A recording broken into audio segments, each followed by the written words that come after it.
हमारा जो अभी थोड़ा सा पल है वो ये है कि आप अपनी अंतरात्मा को आत्मा के चलाए चलने के द्वारा जितना ज़्यादा भीतरी मनुष्यत्व में सामर्थी हो सकते हो वो हो जाना, यही अकाल के समय धन बटोरने का रास्ता है। क्योंकि यदि मुझे बाइबल में से देखने को मिले तो मैं एक पद आपके लिए ढूंढ निकालना चाहेंगे। अभी धीरे से जो बातें कहने के लिए प्रभु चाह रहे हैं हम उसको समझ लेंगे, ठीक है कि नहीं। लिखा इफिसियों की किताब और उसका 3 अध्याय और उसका 16 पद। इफिसियों की किताब 3 अध्याय 16 पद, कि वह अपनी महिमा के धन के अनुसार तुम्हें यह दान दे कि तुम अपने आत्मा से भीतरी मनुष्यत्व में सामर्थ पाकर बलवंत हो जाओ। ज्ञान में नहीं, भीतरी मनुष्यत्व में सामर्थ पाकर। अब ये इनर पर्सनालिटी है, 2 personality, inner personality and outer personality, बाहरी व्यक्तित्व और भीतरी व्यक्तित्व है। अच्छे से सुनो, जो बाहरी व्यक्तित्व है उसके द्वारा लोग हमको पहचानते हैं। तो हमारी पहचान क्या है? ये भविष्यवक्ता है, ये चंगा करने वाला है, ये अंकल हैं, सीनियर हो गए हैं, ये अपोस्टल है, ये पास्टर है, ये टीचर है, ये प्रेरित है। हमारे द्वारा होने वाले परमेश्वर के राज्य से वरदानों का उपयोग हमारे बाहरी आत्मिक जीवन का परिचय है, और इस परिचय का बोलबाला बहुत है। अरे प्रॉफिट जी आ रहे हैं, प्रॉफिट जी आ रहे हैं, अंकल जी आ रहे हैं, गिर पड़े जान पैर के नीचे, फलाने आ रहे हैं। That is our outer introduction in Christ. बाहरी जीवन में जिसके द्वारा लोग भौतिक रीति से हमें जानते और पहचानते हैं, ये हमारा परिचय है, आउटर इंट्रोडक्शन। परंतु यहां एक और परिचय है, वो भीतरी मनुष्यत्व में है, जिसको मनुष्य नहीं देखता, आत्मिक संसार देखता है। स्वर्ग जिस लंबाई चौड़ाई को देखता है, और वही लंबाई चौड़ाई दुष्ट का संसार भी देख लेता है। अच्छे से याद रखना, भले हमारी नाक चपटी हो, कलर गारंटेड हो, हमको ठीक से भाषा बोलते नहीं आता है, हम अच्छे प्रचारक नहीं हैं, दुआ भी लहजेदार नहीं करते हैं, परंतु अंदर वाली जो अंतरात्मा है वह इतनी शक्तिशाली है, उसी के आधार पर प्रभु आपको पहचानते हैं। उसी के आधार पर प्रभु आपको पहचानते हैं।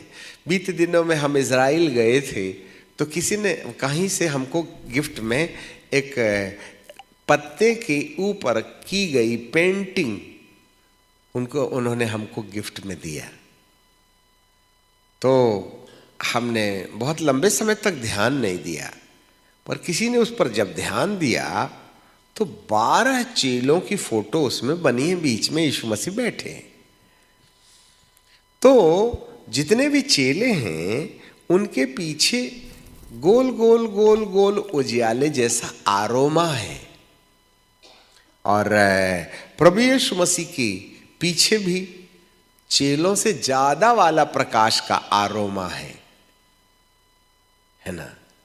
परंतु यीशु के जस्ट बाजू में लेफ्ट साइड में एक और व्यक्ति है, उसके सिर के ऊपर किसी प्रकार का वलय या रोशनी का या उजियाले का आरोमा अंकित नहीं किया गया। शायद जिसने भी पेंटिंग किया हो वह आत्मिक व्यक्ति है। चेले तो 12 हैं, माल तो प्रभु का खाते हैं, चलते तो प्रभु के साथ हैं, और प्रभु के द्वारा होने वाले चमत्कार के भागीदार भी हैं। और वे प्रभु की प्रतिज्ञाओं और वो दिए गए वरदान के आधार पर पूरे 12 की 12 चमत्कारिक थे, इवन तो वो यहूदा इस्कारियोती भी। परंतु जब हम यहूदा इस्कारियोती की फोटो देखते हैं तो उसके सिर के ऊपर में उजाला दिखाई नहीं दे रहा है। आपको क्या समझ में आया?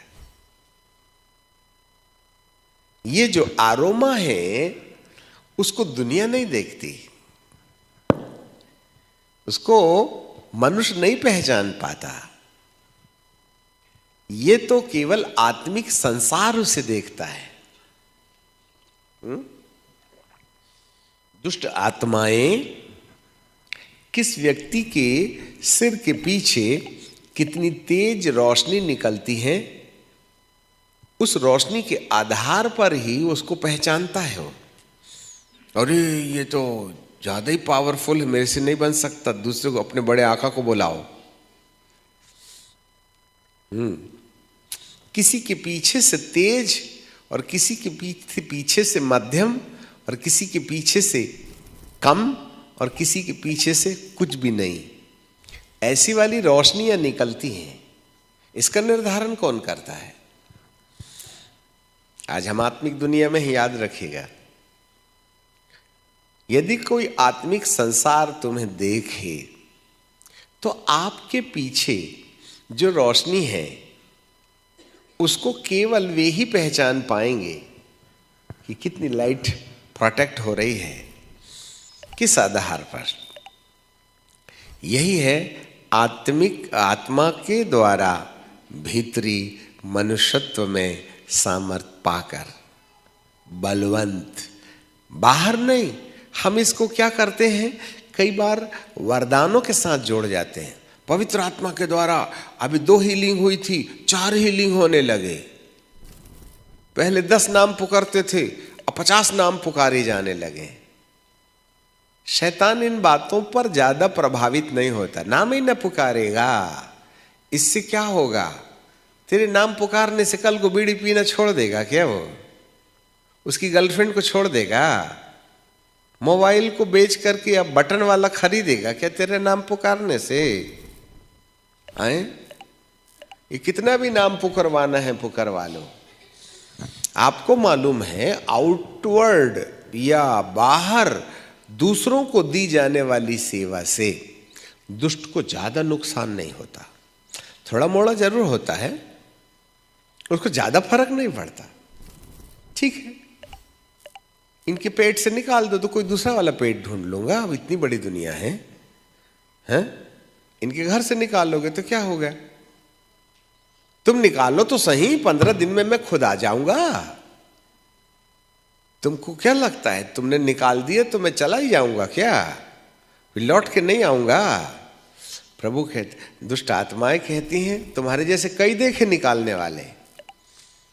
समझ में आ गई? इसलिए ये भूत निकालने का, चंगाई करवाने का ये सिलसिला सदियों से जारी है। फिर भी कलीसिया में बीमारियां खत्म नहीं हो गई हैं।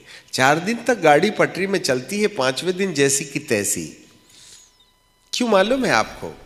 क्योंकि बाहरी व्यक्तित्व के द्वारा इस्तेमाल होने वाले 9 वरदानों से दुष्ट के राज्य को ज्यादा नुकसान नहीं होता।